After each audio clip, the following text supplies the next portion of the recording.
Patna Shukla review. Raveena Tandon ने खींची अदाकारी की एक और लंबी लकीर। एक बंदा ही नहीं, सिर्फ एक बंदी भी काफी है। रवीना टंडन इन दिनों अपनी अभिनय यात्रा की दूसरी पारी खेल रही हैं।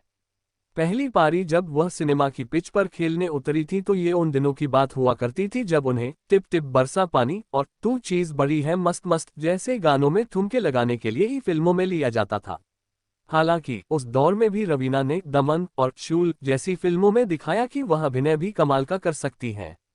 दमन के लिए तो उन्होंने सर्वश्रेष्ठ अभिनेत्री का राष्ट्रीय फिल्म पुरस्कार भी जीता। 3 साल पहले रवीना ने ओटीटी पर अपनी दूसरी पारी खेलनी शुरू की है। और सिर्फ इन 3 साल में रवीना ने दिखाया है कि अगर उन्हें सही किरदार मिले तो वह अपने दौर की उन तमाम अभिनेत्रियों से आज भी 21 है जो इन दिनों ओटीटी पर अपनी दूसरी पारी खेल रही हैं। सिर्फ एक बंदी काफी है। फिल्म पटना शुक्ला अपनी चंद लेखकीय और निर्देशकीय खामियों के बावजूद अगर एक दर्शनीय फिल्म और सामाजिक सिनेमा बन पाती है तो उसमें फिल्म की कहानी, इसकी पृष्ठभूमि और इसकी मुख्य कलाकार रवीना टंडन का अभिनय सबसे अहम है। ये फिल्म कुछ उसी पृष्ठभूमि पर है जिस पर हालिया रिलीज फिल्म भक्षक बनी। खान सितारों का भी ये दूसरा दौर चल रहा है। आमिर खान लापता लेडीज बना रहे हैं, शाहरुख खान ने भक्षक बनाए और सलमान खान ने हालांकि अपनी भांजी को लेकर फर्रे बनाए, लेकिन आमिर और शाहरुख के सामाजिक सिनेमा को आगे बढ़ाया है सलमान के भाई अरबाज खान ने अपनी इस नई फिल्म पटना शुक्ला में। फिल्म का शीर्षक इसकी मुख्य कलाकार के किरदार के लोकप्रिय होने से मिला नाम है। फिल्म में इस किरदार का नाम है तन्वी शुक्ला। घर की मुर्गी दाल बराबर नहीं है। तन्वी शुक्ला को लोग पटना शुक्ला कैसे बुलाने लगते हैं। भले फिल्म इस नाटकीय परिवर्तन को असरदार तरीके से दिखाने से चूक गई हो, लेकिन तन्वी शुक्ला की कहानी अपने आप में असरदार है। वह पेशे से वकील है। अदालत परिसर में उसका अपना बस्ता है। जांघिए के लिए मिले कपड़े से आधा मीटर कपड़े की बेईमानी कर लेने वाले दर्जी के खिलाफ मुकदमा जीतते दिखाकर फिल्म ये स्थापित करती है कि तन्वी के पास आने वाले मामले मामूली हैं। अदालत का जज और खुद उसका पति भी उसे मामूली वकील समझता है। पति तो अपने सहकर्मियों और उनकी पत्नियों के सामने कहता भी है, ये एफिडेविट हलफनामा अच्छा बना लेती हैं। घर की मुर्गी दाल बराबर वाली मानसिकता का ये पति भी हालांकि बाद में बदलता है और तमाम मुश्किल हालात में अपनी पत्नी की लड़ाई में उसका साथ देने का फैसला करता है। माँ, बेटी, पत्नी और वकील। फिल्म पटना शुक्ला की कहानी बिहार विश्वविद्यालय में चल रही धांधली का खुलासा करती है। शुरू में लगता है कि ये उत्तर पुस्तिकाएं बदलने का मामला है, लेकिन फिर पता चलता है कि सीसीटीवी लगे स्ट्रांग रूम के ब्लाइंड स्पॉट पर बैठा शख्स कैसे लोगों की मार्कशीट ही बदल देता है। मामला खुल चुका है, लेकिन अदालत सबूत मांगती है। जिस युवती का मुकदमा तन्वी लड़ रही है वह एक रिक्शा वाले की बेटी है। वह वादा करती है कि दबाव पड़ने पर वह टूटेगी नहीं।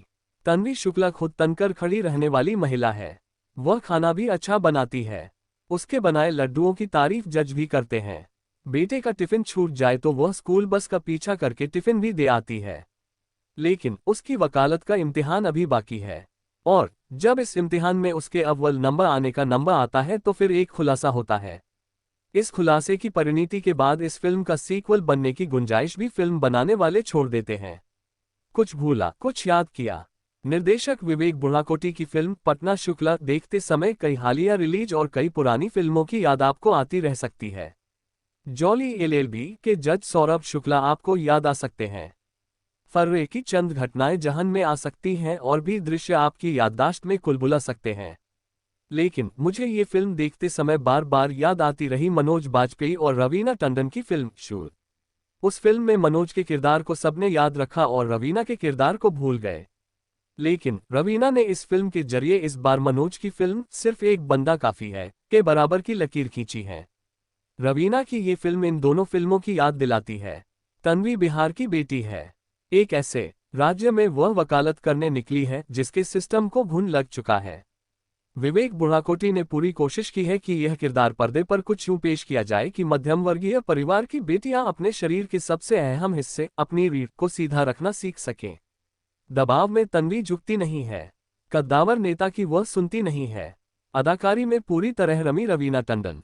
तन्वी शुक्ला का ये किरदार रवीना टंडन की अभिनय यात्रा का वह मील का पत्थर है जिसे लोग आने वाले समय में लंबे समय तक याद करते रहेंगे। रवीना ने इस किरदार को निभाते समय जिस तरह की दैहिक भाषा अपनाई है वह काबिले तारीफ है। साड़ी में वह खूबसूरत लगती हैं। उनकी सौम्यता और शिष्टता इस किरदार को मजबूती देती है। रवीना का चलने का अंदाज, बोलने का अंदाज और अपनी बात कहते समय चेहरे पर एक दृढ़ता लिए रहने का अंदाज काबिले तारीफ है। बेटे का टिफिन पहुंचाना हो तो वह माँ जैसी दिखने में कसर नहीं छोड़ती। पति के साथ हो तो उनके चेहरे की चमक आकर्षण जगाती है। सब्जी मंडी या फिर अपने ही घर में जज साहब की लाचारी देख खुद को संतुलित रखने में रवीना अपने अभिनय साधना को दर्शाती हैं।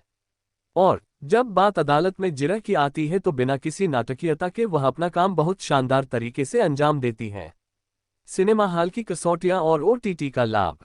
फिल्म पटना शुक्ला के लेखन और निर्देशन में जो चुके हैं, उसमें तन्वी शुक्ला के पटना शुक्ला बनने का ग्राफ ठीक से स्थापित न होने के अलावा अदालती कार्यवाही के दौरान अदालत में मौजूद लोगों की प्रतिक्रियाएं ठीक से न दिखा पाना भी शामिल है। चौंकाने वाले खुलासे के दौरान जिस तरह की भावभंगिमाएं अदालत में बैठे लोगों की बदलनी चाहिए, वह विवेक बुढ़ाकोटी ने कैमरे में कैद नहीं की है। मानव विज, सुष्मिता मुखर्जी, चंदन रॉय सान्याल, अनुष्का कौशिक, रियो कपाड़िया, दयाशंकर पांडे, अमित गौड़ आदि सहायक अपनी अपनी जगह ठीक हैं। बस अनुष्का का किरदार कचहरी में आकर सीधे तन्वी से ही क्यों मिलता है, ये बताया जाना चाहिए था। सतीश कौशिक को पर्दे पर देखना अलग ही जज्बात जगाता है। फिल्म में उनका आखिरी शॉट दर्शनीय बन पड़ा है। वह जहां भी होंगे अपने इस किरदार पर नाज ही कर रहे होंगे। फिल्म का संपादन क्लाइमैक्स में आकर गड़बड़ाया है। गाना यहां ठीक से मिक्स नहीं किया गया है। फिल्म के सबसे महत्वपूर्ण संवाद यहां ठीक से सुनाई ही नहीं देते। लेकिन इसके बावजूद फिल्म चूंकि सीधे ओटीटी पर है और घर के सुकून में बैठकर देखने की सहूलियत देने वाली है, तो सिनेमा हॉल की इन बारीक कसौटियों की छूट इसे दी जा सकती है।